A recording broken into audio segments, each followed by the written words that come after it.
नमस्कार, खबरां दे इस बुलेटिन च तुहाडा स्वागत। मैं रजनी। पहला पेश ने चोणवीआं खबरां। राष्ट्रपति द्रौपदी मुर्मू ने कहा है कि सरकार दी डिजिटल इंडिया पहल जनतक सेवावां प्रदान करन विच मदद कर रही है। प्रधानमंत्री नरेंद्र मोदी ने कहा है कि हिंदुस्तान एरोनॉटिक्स लिमिटेड भारत को आत्मनिर्भर बनाने लई महत्वपूर्ण भूमिका निभा रहा है। भूचाल प्रभावित तुर्की ते सीरिया लई भारत राहत दल ते सहायता समग्री भेज रहा है।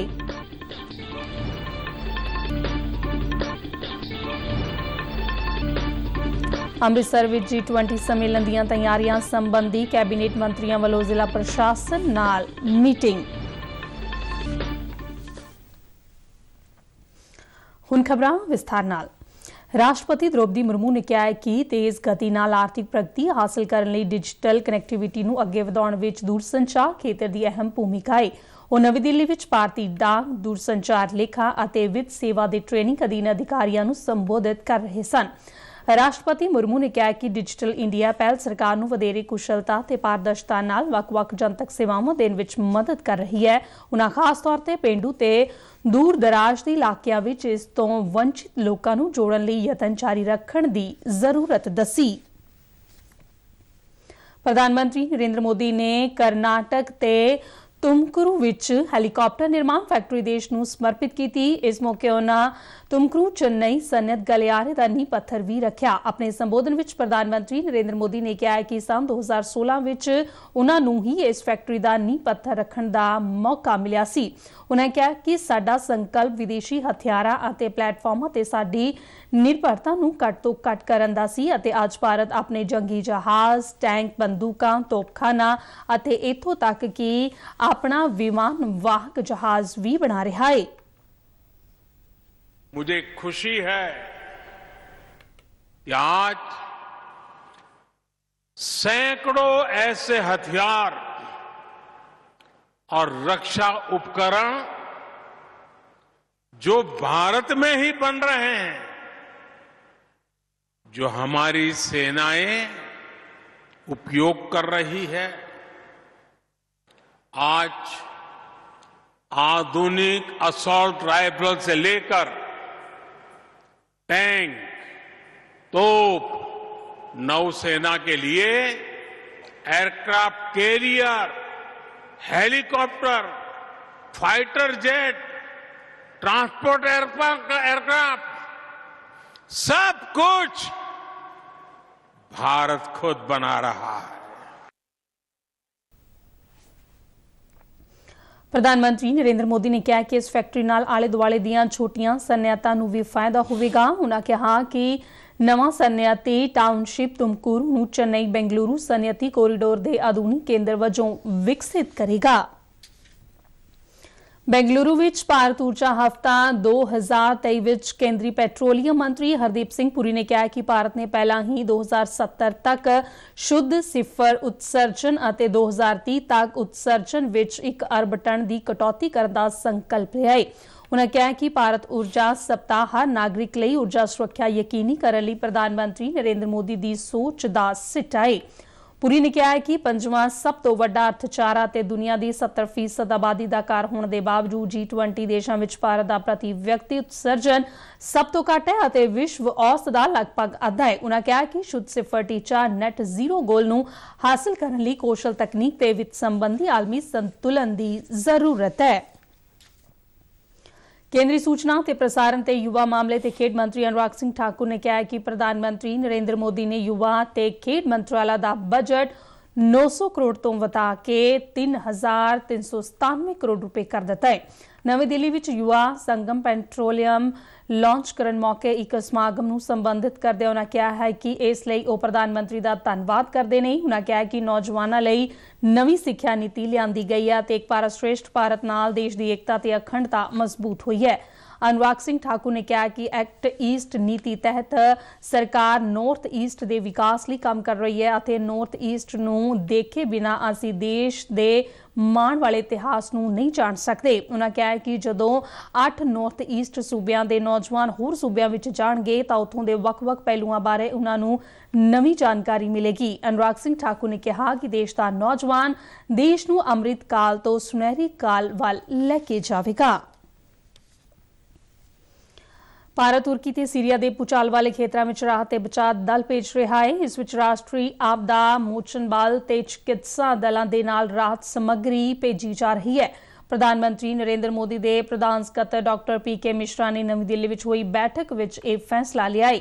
ਪ੍ਰਧਾਨ ਮੰਤਰੀ ਨਰਿੰਦਰ ਮੋਦੀ ਨੇ ਭੂਚਾਲ ਪੀੜਤਾਂ ਨੂੰ ਹਰ ਸੰਭਵ ਸਹਾਇਤਾ ਤੇ ਰਾਹਤ ਦੇਣ ਦੇ ਨਿਰਦੇਸ਼ ਦਿੱਤੇ ਨੇ। NDRF ਦੀਆਂ 2 ਟੀਮਾਂ ਵਿੱਚ 100 ਕਰਮਚਾਰੀ ਖਾਸ ਤੌਰ ਤੇ ਟ੍ਰੈਂਡ ਡੌਗ ਸਕੁਐਡ ਅਤੇ ਜ਼ਰੂਰੀ ਉਪਕਰਨਾਂ ਨਾਲ ਭੂਚਾਲਗ੍ਰਸਤ ਖੇਤਰ ਵਿੱਚ ਬਚਾਅ ਕਾਰਜਾਂ ਲਈ ਜਾ ਰਹੇ ਨੇ। ਚਿਕਿਤਸਾ ਦਲ ਵਿੱਚ ਟ੍ਰੈਂਡ ਡਾਕਟਰ ਅਤੇ ਨਰਸਾਂ ਤੋਂ ਇਲਾਵਾ ਜ਼ਰੂਰੀ ਦਵਾਈਆਂ ਵੀ ਭੇਜੀਆਂ ਜਾ ਰਹੀਆਂ ਨੇ। ਪ੍ਰਧਾਨ ਮੰਤਰੀ ਨਰਿੰਦਰ ਮੋਦੀ ਨੇ ਤੁਰਕੀ ਤੇ ਸੀਰੀਆ ਵਿੱਚ ਭੂਚਾਲ ਦੌਰਾਨ ਮਾਰੇ ਗਏ ਲੋਕਾਂ ਪ੍ਰਤੀ ਸੰਵੇਦਨਾ ਪ੍ਰਗਟ ਕੀਤੀ ਹੈ। ਇਸੇ ਦੌਰਾਨ ਤੁਰਕੀ ਤੇ ਸੀਰੀਆ ਵਿੱਚ ਭੂਚਾਲਾਂ ਕਾਰਨ ਮਰਨ ਵਾਲਿਆਂ ਦੀ ਗਿਣਤੀ 3700 ਤੋਂ ਵੱਧ ਹੋ ਗਈ ਹੈ ਤੇ ਹਜ਼ਾਰਾਂ ਲੋਕ ਜ਼ਖਮੀ ਹੋਏ ਨੇ। ਭਾਰਤੀ ਜਨਤਾ ਪਾਰਟੀ ਦੇ ਕੌਮੀ ਬੁਲਾਰੇ ਸੈਯਦ ਜ਼ਫਰ ਇਸਲਾਮ ਨੇ ਕਿਹਾ ਹੈ ਕਿ ਕੇਂਦਰੀ ਬਜਟ ਵਿੱਚ ਮਹਿਲਾ ਸਸ਼ਕਤੀਕਰਨ ਅਤੇ ਦੇਸ਼ ਨੂੰ ਵਿਕਾਸ ਦੀ ਰਾਹ ਤੇ ਤੇਜ਼ੀ ਨਾਲ ਅੱਗੇ ਵਧਣ ਦਾ ਰਾਹ ਪੱਧਰਾ ਕੀਤਾ ਗਿਆ ਹੈ।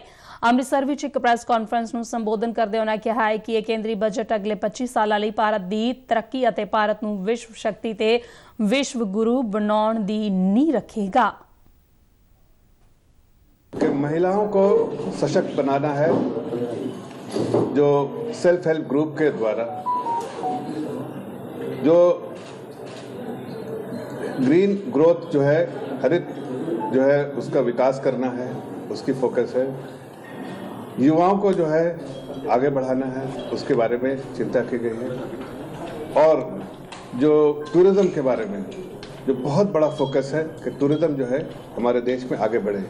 इस बजट पे भी उसका जिक्र है कि 50 ऐसी जगह, इसके डिटेल्स अभी आते रहेंगे, लेकिन टूरिज्म को बहुत बड़ा महत्व है और टूरिज्म को के माध्यम से देश को आगे पहुंचाना है, ये जो है हमारी कोशिश है। लेकिन बजट का जो अगर आप पूरे बजट को अगर आप एनालाइज किए तो उसका जो मिशन है और उसका जो विजन है, उसकी जो प्राथमिकता है, वो सबसे ज़्यादा जो है वंचितों को, किसानों को, बुजुर्गों को, महिलाओं को, चाहे वो युवा हो, चाहे वो SC ST हो, सभी वर्गों के लिए को आगे बढ़। ਸੈਯਦ ਜ਼ਫਰ ਇਸਲਾਮ ਨੇ ਕਿਹਾ ਹੈ ਕਿ ਬਜਟ ਗਰੀਬ ਮੱਧ ਵਰਗ ਅਤੇ ਕਿਸਾਨਾਂ ਸਮੇਤ ਆਸ਼ਾਵਾਦੀ ਸਮਾਜ ਦੀਆਂ ਆਸਾਂ ਨੂੰ ਪੂਰਾ ਕਰਦਿਆਂ ਦੇਸ਼ ਦੇ ਸਰਵਪੱਖੀ ਵਿਕਾਸ ਨੂੰ ਹੋਰ ਹੁਲਾਰਾ ਦੇਵੇਗਾ। में जो फोकस है वो ये है कि जितने भी लिए हैं, जितने भी अनाउंसमेंट किए हैं, उसका लाभ जो है आखिरी आदमी तक जो है पहुंचना चाहिए, इसकी चिंता हमने करनी है। उसके लिए हमने बहुत सारे घर तक उनकी जो चिंता करने की जो कोशिश है, वैसे 500 ब्लॉक को आइडेंटिफाई करके उसमें एस्पिरेशनल जो डिस्ट्रिक्ट है उसको आइडेंटिफाई किया जाएगा और उनको इस पूरे सरकारी पॉलिसी का जो लाभ मिले उसकी चिंता की जाएगी 500 ब्लॉक में। उसके बाद जो हमारी सबसे बड़ी कोशिश रही है कि अर्थव्यवस्था जो बहुत मजबूत होके जो इंफ्रास्ट्रक्चर में है उसका और इन्वेस्टमेंट जो है, तो आप अगर देखिए पिछले 9 सालों में जब से हमारी सरकार है, हमने कोशिश की है कि अर्थव्यवस्था को मजबूत किया, बहुत मजबूत कीजिए।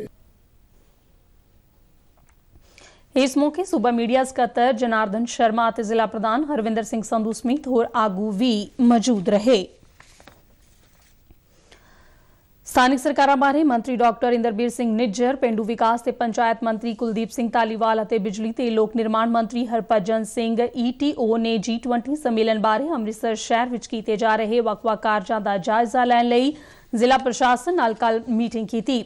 ਮੰਤਰੀਆਂ ਨੇ ਅਧਿਕਾਰੀਆਂ ਨੂੰ ਨਿਰਦੇਸ਼ ਦਿੱਤੇ ਕਿ ਫਰਵਰੀ ਦੇ ਅੰਤ ਤੱਕ ਸਾਰੇ ਕੰਮ ਮੁਕੰਮਲ ਕਰ ਲਏ ਜਾਣ ਤੇ ਕੰਮਾਂ ਦੀ ਗੁਣਵੱਤਾ ਵੱਲ ਵਿਸ਼ੇਸ਼ ਧਿਆਨ ਦਿੱਤਾ ਜਾਵੇ, ਕਿਉਂਕਿ ਇਹ ਕੰਮ ਸਿਰਫ G20 ਲਈ ਹੀ ਨਹੀਂ ਕੀਤੇ ਜਾਣੇ ਚਾਹੀਦੇ, ਸਗੋਂ ਵਧੀਆ ਗੁਣਵੱਤਾ ਦੇ ਹੋਣੇ ਚਾਹੀਦੇ ਨੇ ਤਾਂ ਜੋ ਲੋਕਾਂ ਨੂੰ ਲੰਬੇ ਸਮੇਂ ਤੱਕ ਇਹਨਾਂ ਵਿਕਾਸ ਕਾਰਜਾਂ ਦਾ ਲਾਭ ਮਿਲ ਸਕੇ। ਪੰਜਾਬ ਸਰਕਾਰ ਸੂਬੇ ਵਿੱਚ ਵੱਧ ਤੋਂ ਵੱਧ ਨਾਗਰਿਕ ਸੇਵਾਵਾਂ ਨੂੰ ਆਨਲਾਈਨ ਕਰਕੇ ਹੋਰ ਸੁਚੱਜੀਆਂ ਬਣਾਏਗੀ। ਨਾਲ ਹੀ ਸਰਕਾਰੀ ਖੇਤਰਾਂ ਵਿੱਚ IT ਕਰਮਚਾਰੀਆਂ ਦੀ ਤੈਨਾਤੀ ਕੀਤੀ ਜਾਵੇਗੀ ਤਾਂ ਜੋ ਨਾਗਰਿਕ ਸੇਵਾਵਾਂ ਦਾ ਲਾਭ ਲੋਕਾਂ ਤੱਕ ਆਸਾਨੀ ਨਾਲ ਪਹੁੰਚਾਇਆ ਜਾ ਸਕੇ। ਇਹ ਫੈਸਲਾ ਕੱਲ੍ਹ ਚੰਡੀਗੜ੍ਹ ਵਿੱਚ ਸੂਬੇ ਦੇ ਮੁੱਖ ਸਕੱਤਰ ਵਿਜੇ ਕੁਮਾਰ ਜੰਜੂਆ ਦੀ ਪ੍ਰਧਾਨਗੀ ਵਿੱਚ ਹੋਈ ਪੰਜਾਬ ਸਟੇਟ ਈ-ਗਵਰਨੈਂਸ ਸੁਸਾਇਟੀ ਦੀ ਕਾਰਜਕਾਰੀ ਕਮੇਟੀ ਦੀ 38ਵੀਂ ਮੀਟਿੰਗ ਵਿੱਚ ਲਿਆ ਗਿਆ। ਇਸ ਬਾਰੇ ਹੋਰ ਜਾਣਕਾਰੀ ਦਿੰਦਿਆਂ ਸਰਕਾਰੀ ਬੁਲਾਰੇ ਨੇ ਕਿਹਾ ਕਿ ਸਰਕਾਰ ਨੇ ਪੰਜਾਬ ਸਟੇਟ ਈ-ਗਵਰਨੈਂਸ ਸੁਸਾਇਟੀ ਨੂੰ ਜਨਤਕ ਸੇਵਾਵਾਂ ਪ੍ਰਦਾਨ ਕਰਨ ਵਿੱਚ ਵੱਡੇ ਸੁਧਾਰ ਲਿਆਉਣ ਦਾ ਕੰਮ ਸੌਂਪਿਆ ਹੈ। ਇਹ ਪੰਜਾਬ ਪਾਰਦਰਸ਼ਤਾ ਤੇ ਜਵਾਬਦੇਹੀ ਐਕਟ ਅਧੀਨ ਨੋਟੀਫਾਈ ਕੀਤੀਆਂ ਸਾਰੀਆਂ ਸੇਵਾਵਾਂ ਨੂੰ ਕਵਰ ਕਰੇਗਾ। ਸੇਵਾ ਕੇਂਦਰਾਂ ਬਾਰੇ ਦੱਸਿਆ ਗਿਆ ਹੈ ਕਿ ਇਸ ਸਮੇਂ ਸੇਵਾ ਕੇਂਦਰਾਂ ਵਿੱਚ 430 ਸੇਵਾਵਾਂ ਦਿੱਤੀਆਂ ਜਾ ਰਹੀਆਂ ਨੇ ਅਤੇ ਕਨੈਕਟ ਪੋਰਟਲ ਰਾਹੀਂ 93 ਸੇਵਾਵਾਂ ਆਨਲਾਈਨ ਦਿੱਤੀਆਂ ਜਾ ਰਹੀਆਂ ਨੇ। ਦੁਨੀਆ ਵਿੱਚ ਅਨੇਕਾਂ ਅਜਿਹੇ ਵਿਅਕਤੀ ਨੇ ਜਿਹੜੇ ਪੁਰਾਣੀਆਂ ਵਸਤਾਂ ਸਮੇਟ ਕੇ ਰੱਖਦੇ ਨੇ। ਅਜਿਹੇ ਇੱਕ ਸ਼ਖਸ ਨੇ ਬਠਿੰਡਾ ਦੇ ਵਸਨੀਕ ਹਰੀਜਨ ਪ੍ਰਜਾਪਤੀ। ਇਹਨਾਂ ਨੂੰ ਪੁਰਾਣੇ ਸਿੱਕੇ ਤੇ ਨੋਟ ਸੰਭਾਲ ਕੇ ਰੱਖਣ ਦਾ ਬੇਹੱਦ ਸ਼ੌਂਕ ਹੈ। ਵਿੱਚ ਕਈ ਅਜਿਹੇ ਵਿਅਕਤੀ ਨੇ ਜਿਨ੍ਹਾਂ ਨੂੰ ਅਲੱਗ-ਅਲੱਗ ਤਰ੍ਹਾਂ ਦੇ ਸ਼ੌਕ ਹੁੰਦੇ ਨੇ। ਅਜਿਹੇ ਹੀ ਨੇ ਬਠਿੰਡਾ ਦੇ ਹਰੀਜਨ ਪ੍ਰਜਾਪਤੀ ਜਿਨ੍ਹਾਂ ਨੂੰ ਪੁਰਾਣੇ ਸਿੱਕੇ ਅਤੇ ਨੋਟ ਸੰਭਾਲਣ ਦਾ ਸ਼ੌਕ ਹੈ। ਆਪਣੇ ਬਚਪਨ ਤੋਂ ਹੀ ਸਿੱਕੇ ਤੇ ਨੋਟ ਸੰਭਾਲਣ ਵਾਲੇ ਹਰੀਜਨ ਪ੍ਰਜਾਪਤੀ ਕੋਲ ਅੱਜ ਅਜਿਹੀਆਂ ਦੁਰਲਭ ਵਸਤਾਂ ਦਾ ਵੱਡਾ ਖਜ਼ਾਨਾ ਮੌਜੂਦ ਹੈ। ਉਹਨਾਂ ਇਹ ਸਭ ਆਪਣੀ ਮਿਹਨਤ ਤੇ ਲਗਨ ਨਾਲ ਹਾਸਲ ਕੀਤਾ ਕਿ ਉਹ ਜੋ ਬਚਪਨ ਤੋਂ ही ਉਹਨਾਂ ਨੂੰ ਇਸ ਦਾ जुनून रहा। मेरे पास इस समय 2200 साल से लेकर के अब तक के कॉइन मौजूद हैं, जिनमें गोल्ड कॉइन भी है, सिल्वर कॉइन है, कॉपर कॉइन है और जो अपनी इंडियन करेंसी अभी मौजूदा चल रही है वो भी मेरे पास है। इस वक्त जो सबसे आपको वर्ल्ड का सबसे छोटा कॉइन दिखा रहे हैं, जो विजयनगर रियासत थी साउथ इंडिया में, करीब 800-900 साल पुराना ये कॉइन है। इसके दोनों तरफ जो छपा है वो ब्लैक कलर से आगे छाप के इसमें दिखाया हुआ है। और इसके बाद आपको गोल्ड कॉइन औरंगजेब का दिखाते हैं, गोल्ड मोहर, जिनका राज 1658 से 1707 तक रहा है।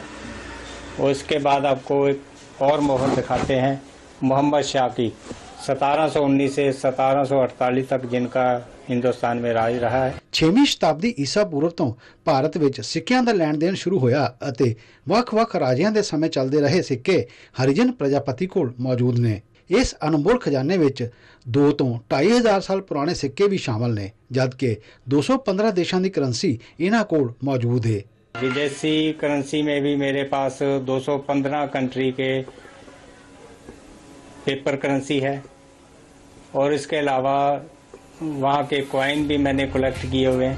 ਯਕੀਨਨ ਹਰੀਜਨ ਪ੍ਰਜਾਪਤੀ ਕੋਲ ਮੌਜੂਦ ਸਿੱਕਿਆਂ ਦੀ ਵੱਡਮੁੱਲੀ ਅਮਾਨਤ ਦੇਸ਼ ਦੀ ਇੱਕ ਅਹਿਮ ਵਿਰਾਸਤ ਵੀ ਹੈ। ਉਹ ਅੱਜ ਵੀ ਆਪਣੇ ਇਸ ਖਜ਼ਾਨੇ ਨੂੰ ਲਗਾਤਾਰ ਖੁਸ਼ਹਾਲ ਕਰਨ ਵਿੱਚ ਲੱਗੇ ਰਹਿੰਦੇ ਨੇ।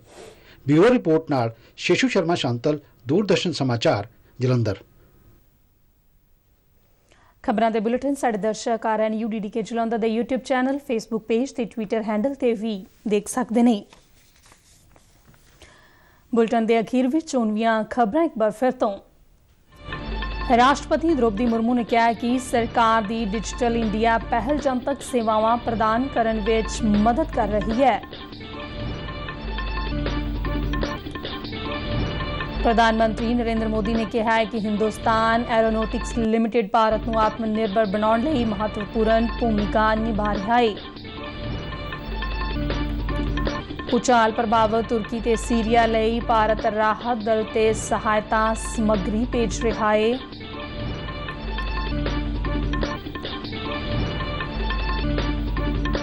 ਅੰਮ੍ਰਿਤਸਰ ਵਿੱਚ G20 ਸੰਮੇਲਨ ਦੀਆਂ ਤਿਆਰੀਆਂ ਸੰਬੰਧੀ ਕੈਬਨਿਟ ਮੰਤਰੀਆਂ ਵੱਲੋਂ ਜ਼ਿਲ੍ਹਾ ਪ੍ਰਸ਼ਾਸਨ ਨਾਲ ਮੀਟਿੰਗ। ਇਸ ਦੇ ਨਾਲ ਹੀ ਖਬਰਾਂ ਦਾ ਬੁਲੇਟਿਨ ਖਤਮ ਹੋਇਆ। ਦਿਓ ਆਗਿਆ। ਨਮਸਕਾਰ।